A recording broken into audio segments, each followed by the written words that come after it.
अस्सलाम वालेकुम, नमस्ते, सत श्री अकाल। तो कैसे हैं आप सब? उम्मीद करता हूँ सब ठीक ठाक होंगे। मेरी दुआ है आप हमेशा हंसते रहें, मुस्कुराते रहें, हमें अपना प्यार दिखाते रहें। मेरा नाम है साबिर सुल्तानी। जी, मेरा नाम है बाबर सुल्तानी और मेरा नाम है सादिक और आप देख रहे हैं हमारा यूट्यूब चैनल हाजिर एक नई और एक्साइटिंग वीडियो के साथ। पाकिस्तानी शौकरेज जंग में उलझाकर उधर भारत ने काम कर दिया।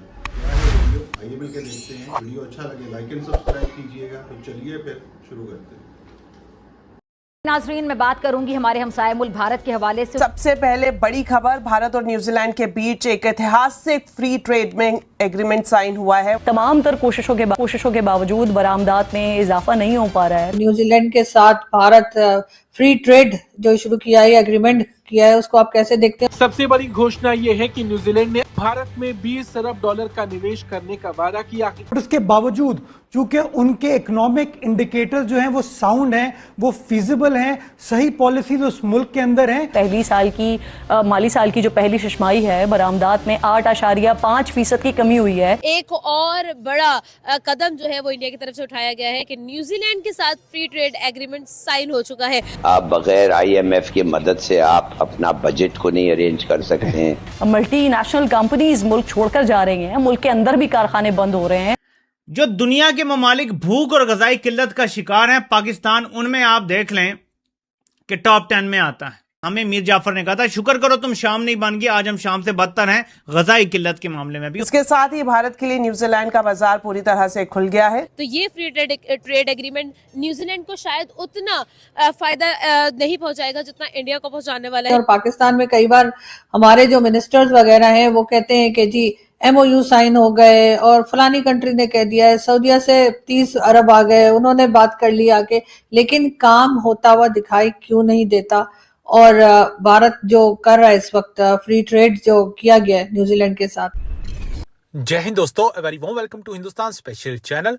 भारत और न्यूजीलैंड के बीच हुए ऐतिहासिक फ्री ट्रेड एग्रीमेंट से पाकिस्तान जला भुना बैठा है। भारत और न्यूजीलैंड के बीच व्यापारिक दुनिया का वो बड़ा समझौता हो गया जिसे दशकों में एक बार होने वाली डील कहा जा रहा है। दोनों देशों ने बहुप्रतीक्षित फ्री ट्रेड एग्रीमेंट पर आधिकारिक रूप से हस्ताक्षर किए। भारत के वाणिज्य मंत्री पीयूष गोयल और न्यूजीलैंड के ट्रेड मिनिस्टर टॉड मैकले की मौजूदगी में इस ऐतिहासिक करार पर हस्ताक्षर किए गए। एक आम नागरिक से लेकर देश के बड़े उद्योगपतियों तक यह डील हर किसी के लिए नए अवसर लेकर आई है। यह कोई रातों रात लिया गया फैसला नहीं है। साल 2015 में बातचीत रुकने के बाद इसे पिछले साल फिर से शुरू किया गया और अब यह भारत के सबसे तेजी से पूरे होने वाले व्यापारिक समझौतों में से एक बन गया है।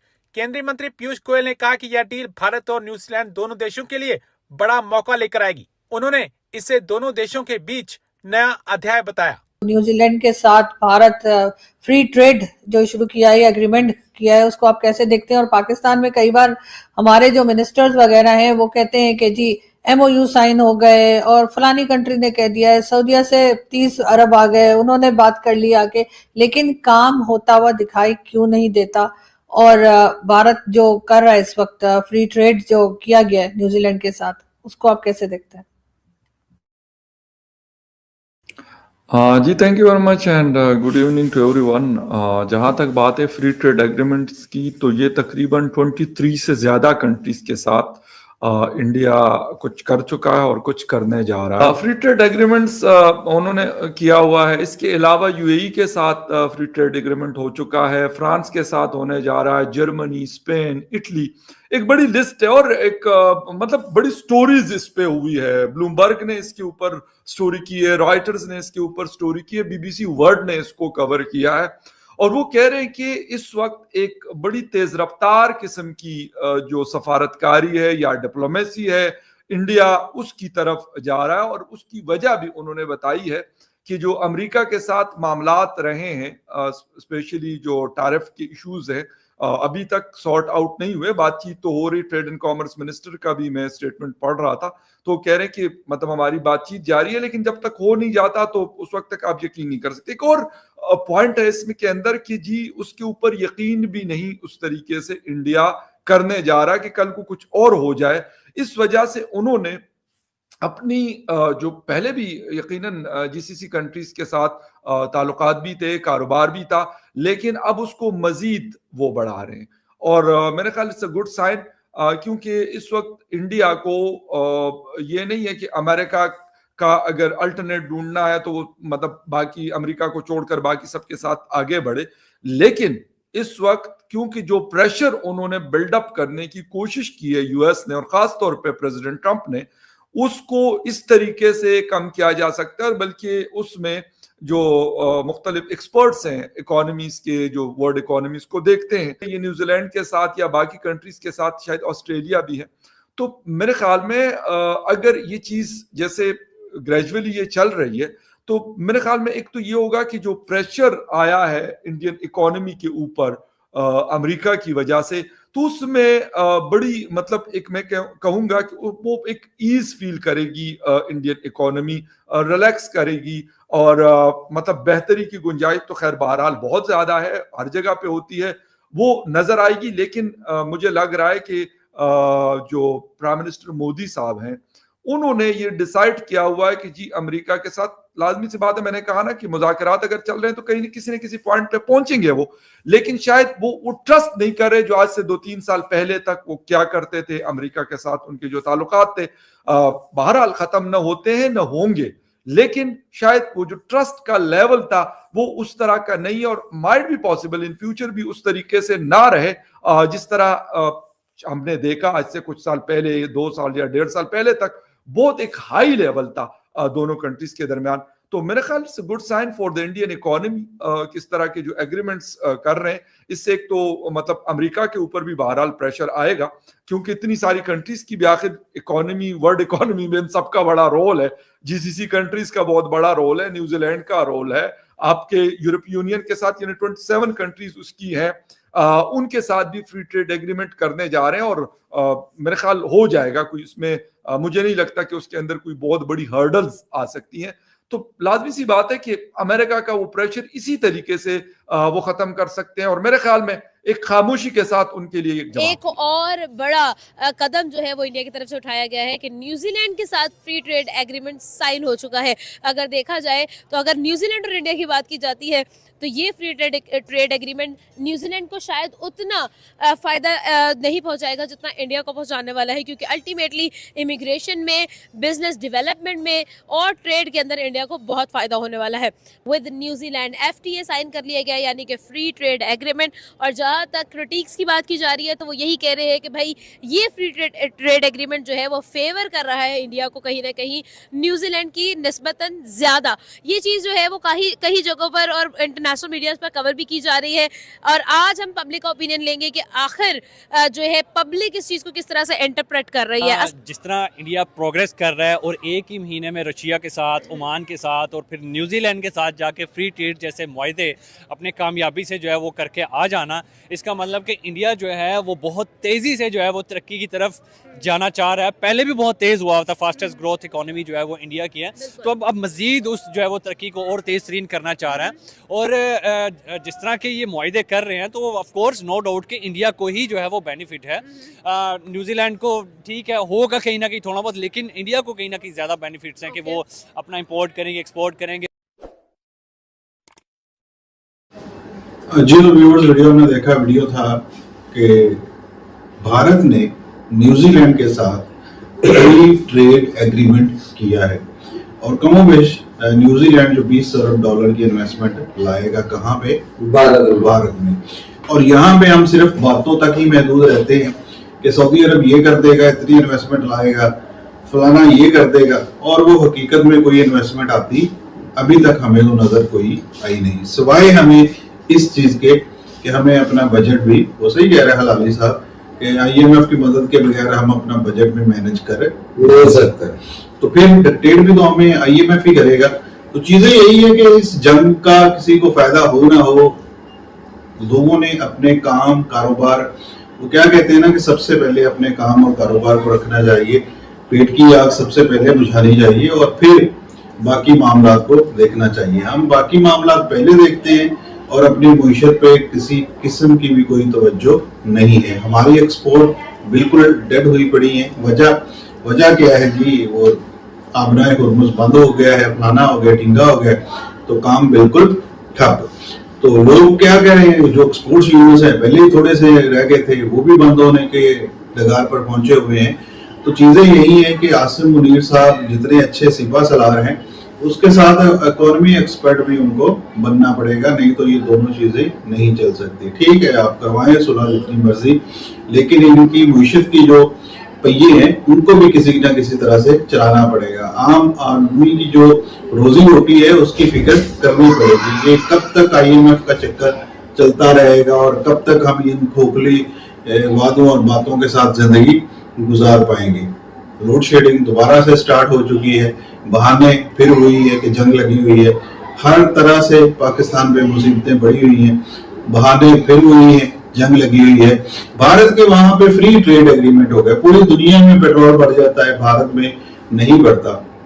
तो क्या वजह है? वजह यही है कि उन्होंने अपनी इकोनॉमी को इतना स्ट्रॉन्ग किया हुआ, उनके देशवासियों को जरूरत पड़ी है, उनको भी महंगा मिला होगा तेल, जाहिर है पीछे से ही अगर महंगा हो गया तो उनको भी महंगा ही मिलेगा। तो लेकिन उन्होंने उस तरह से प्राइसिंग नहीं बढ़ाई। जैसे अभी कुछ भी होता है तो सारा का सारा बोझ जो है अवाम के ऊपर डाल दिया जाता है। तो ये चीजें बड़ी सोचने की है कि हमने सिर्फ अपनी आनी जानी ही देखनी है कि कभी हम ईरान जा रहे हैं, कभी इराक जा रहे हैं, कभी यमन जा रहे हैं, कभी किधर जा रहे हैं, तो फायदा उसका कुछ हो पा नहीं रहा। जंग वाले भी उन्होंने भी मजाक बनाया हुआ है कि हम आ रहे हैं, हम जा रहे हैं, आता भी कोई नहीं है और हम पूरे 15 दिन अपना जो है दारुल हुकूमत और अपने शहरों को बंद कर देते हैं। तो आमने खाना किधर से है भाई, ये भी सोचने की जरूरत है। तो बिल्कुल सही है जी, जो कौमें आगे बढ़ने चाहती हैं सबसे पहले अपनी रिस्क और रोजी की फिक्र करती हैं और भारत उसमें हमें कामयाब नजर आता है। भाई बात देखें ये है कि जो अपने मुल्क के लिए और अपने मुल्क की आवाम के फायदे के लिए सोचता है तो वो ऐसे ही एग्रीमेंट करते हैं, ऐसे ही जो है वो ट्रेड करते हैं। फ्री ट्रेड के देखिए जो एग्रीमेंट हो रहे हैं, यही चीज है कि हमारे यहाँ पे पेट्रोल की जो प्राइसेस है वो भी IMF जो है वो तय करता है कि भाई आपने इतना पेट्रोल बढ़ाना है तो आपको जो है वो अगली किस्त मिलनी है, नहीं तो आपको अगली किस्त नहीं मिलेगी। तो हमारे जो है वज़रा वो क्या कहते हैं कि अगर IMF ने हमें जो है इस दफा ये किस्त ना दी तो हमारी मईशत जो है वो तो डेड हो जाएगी। हमारी मईशत जो है वो IMF के बलबूते पे ही चल रही है, क्योंकि हमने ना ही तो अपनी आवाम को इस काबिल बनाया है और ना ही अपने मुल्क की मईशत को इस काबिल यानी कि स्ट्रॉन्ग किया इतना कि जो है वो मुल्क को जो है से चला सके। वो हालांकि वो वहां पे जो है ये क्या ये पाकिस्तान में स्मार्ट लॉकडाउन कर दो, क्या है बाहर जंगी हालात हैं, दूसरे ममालिक की जंग लगी हुई है, वहां पे जो है महंगाई का जो है वो तोड़ क्या है, बस स्मार्ट लॉकडाउन हो जाए वो महंगाई का तोड़ है, इससे भी जो है बिजली की बचत होगी और जो है ये लोड शेडिंग हो रही है वो लोड शेडिंग भी नहीं होगी। लेकिन देखिए जिन्होंने अपने मुल्क के लिए या अपने मुल्क की आवाम के लिए सोचा है उन्होंने डैम पे डैम बनाए हुए हैं कि वो आसमान से उनके ऊपर पैसा गिरता है कि वो इतने डैम बना रहे हैं या वो अपनी आवाम के बारे में इतना सोच रहे हैं। बस यही है कि डंग टपाक प्रोग्राम जब तक चलता रहेगा तब तक जो है मुल्क और मुल्क की आवाम हमारी तरह जो है वो रोते रहेंगे। और दूसरी तरफ जिन्होंने अपने मुल्क के लिए या अपनी आवाम के लिए सोचना है वो ऐसे आगे जो है वो एग्रीमेंट पे एग्रीमेंट साइन करेंगे और अपनी आवाम और अपने मुल्क को स्ट्रॉन्ग करेंगे। बिल्कुल जी, अब देखिए स्ट्रॉन्ग करेंगे। अब देखेंगे हमने अपने आप को किस तरह से स्ट्रॉन्ग किया है। अभी ये 15 दिन जो है ना अमेरिका की हम सुलह करवाते रहे, अमेरिका की जंग लगी हुई थी ईरान के साथ, तो हमारा इस्लामाबाद बंद था, ठीक है, लेकिन कहीं पे भी कोई ना फितरतुल ख़वारिज ने सर उठाया, ना फितरतुल हिंदुस्तान ने सर उठाया, ना ही फितरतुल जो है तालिबान ने सर उठाया। अब जैसे ही ये मामला खत्म हुए, कल की आप खबरें उठाकर देख रहे जी, तो गोया जी हिंदुस्तान की तरफ से जो फितना तो जो फलाना फितना जो है ना ये वो फिर सर उठा रहा है और फलाना जगह पे हमारे शहरों में दहशतगर्दी करना चाह रहे हैं। तो चीजें यही है कि जब तक हम इस तरह से बेवकूफ बनाते रहेंगे आवाम को, तो फिर हम कैसे मुआशरत के ऊपर जो है बात कर सकते हैं, कैसे हम उस तरफ तवज्जो दे सकते हैं। तो चीजें यही है कि फ्री जो ट्रेड जोन होता है, जो एग्रीमेंट्स होते हैं, उसके लिए कुछ देना पड़ता है, कुछ लेना पड़ता है। उनको पता होता है ममालिक को भाई हम इसको दे रहे हैं तो ये हमें भी कुछ देगा, या हम इससे कुछ ले रहे हैं हम इसको भी कुछ दे सकते हैं। तो चीजें यही होती हैं कि अपने आप को काबिल बनाना पड़ता है और जो कौमें अपने आप को काबिल बनाती हैं वही आगे बढ़ती हैं। तो चीजें यही हैं। इस पे देखिए कितनी ज्यादा इन्वेस्टमेंट ये पिछले 15 सालों में हिंदुस्तान में हो चुकी है फिर भी वहाँ के हालात अगर आप जाकर देखें, उनकी आवाम से जाकर पूछें, तो वहाँ के हालात अभी तक उस तरह से बेहतर नहीं हुए। उनकी एक्सपोर्ट देखे कहाँ तक चले गई है, उनकी वो मेड इन इंडिया वाला चीजें जो है ना वो कहाँ पे चली गई, लेकिन फिर भी वहाँ के हालात को बदलने में उनको बहुत ज्यादा दिक्कत आ रही है। तो अगर हम आज शुरू करेंगे तो फिर कब जाके ये हालात जो है ना हमारे कंट्रोल में आने हैं। तो इन चीजों के ऊपर भी हमें तवज्जो देने की जरूरत है। लेकिन हम ख्वाब खरगोश में बैठे हुए कि दुनिया के फैसले हम कर रहे हैं जी, दुनिया की सुलह हम करवा रहे हैं जी, सारा कुछ कर रहे हैं, लेकिन हम एक ऑटो मैन्युफैक्चरिंग की जो है ना वो पॉलिसी लेकर आ रहे थे। तो IMF ने कहा कि खबरदार, अगर ये पॉलिसी तुमने अपनी मर्जी से लेकर आए, मैं पहले जायजा लूंगा कि ये जो है आप लगा सकते हो कि नहीं, तो फिर आप इसको लगा सकते हैं, वरना आप ऑटो मैन्युफैक्चरिंग जो है ना उसको भी नहीं कर सकते। तो यहाँ तक तो हमारी नहज पहुंच चुकी है। तो हमने ट्रेड क्या करनी है, जंग कहीं पे लगी हुई है, तेल यहाँ पे महंगा हो गया है, जंग कहीं पे लगी हुई है, बिजली यहाँ पे जो है ना शॉर्ट हो गई है, और एग्रीमेंट भी हमें जो जरूरत है वो 30,000 की एग्रीमेंट हमने 46,000 के मेगावाट के किए हुए हैं, फिर भी बिजली गायब है। तो फिर कैसे आगे एक्सपोर्ट हो सकती है, कैसे जो इंडस्ट्रियल जो सरमायादार है उसका इस्तेमाल कैसे बहाल हो सकता है। तो यही सारी चीजें हैं कि इन चीजों को देखते हुए, इनके रवैये को, इनकी जो पॉलिसियां हैं उनको देखते हुए जो सरमायादार है वो बेचारा वो घबरा चुका है, वो अपना सरमाया लेकर अब किसी और तरफ रुख कर रहा है कि भाई हम कहीं और जाके कर लेंगे। लेकिन ये लोग अपनी डगर से पीछे हटने को ये कहते हैं तैयार नहीं है। तो खुदारा हम आपसे रिक्वेस्ट करते हैं कि भाई हमारा जो दुश्मन से कुछ सीख लें, दोस्तों से तो हमने कुछ नहीं सीखा, UAE, सऊदी अरब, ओमान, कतर, किसी से हमने कुछ नहीं सीखा। चलो जिसको दुश्मन कहते हैं हमसाया ही हमारा, तो उससे कुछ सीख लें कि देख लीजिएगा किस तरह से जंग के दौर में, जंग के अंदर जो मुआहदे होते हैं वो भी टूट जाया करते हैं, लेकिन फिर भी ये जंग लगी हुई है और वो मुआहदे कर रहे हैं। तो इससे आपको कुछ सीखना चाहिए। अपनी आवाम के लिए आपको कुछ ना कुछ जो है ना वो इकदाम करना पड़ेगा, वरना आपके हाथ से जब ये वक्त गुजर जाएगा तो फिर लेने के देने पड़ सकते हैं। चले जी, बहुत कुछ सीखने की जरूरत है, और हम कब सीखेंगे ये हमें पता नहीं है। वीडियो अच्छा लगे तो लाइक एंड सब्सक्राइब जरूर कीजिएगा। मिलेगी एक और वीडियो में, तब तक के लिए अल्लाह।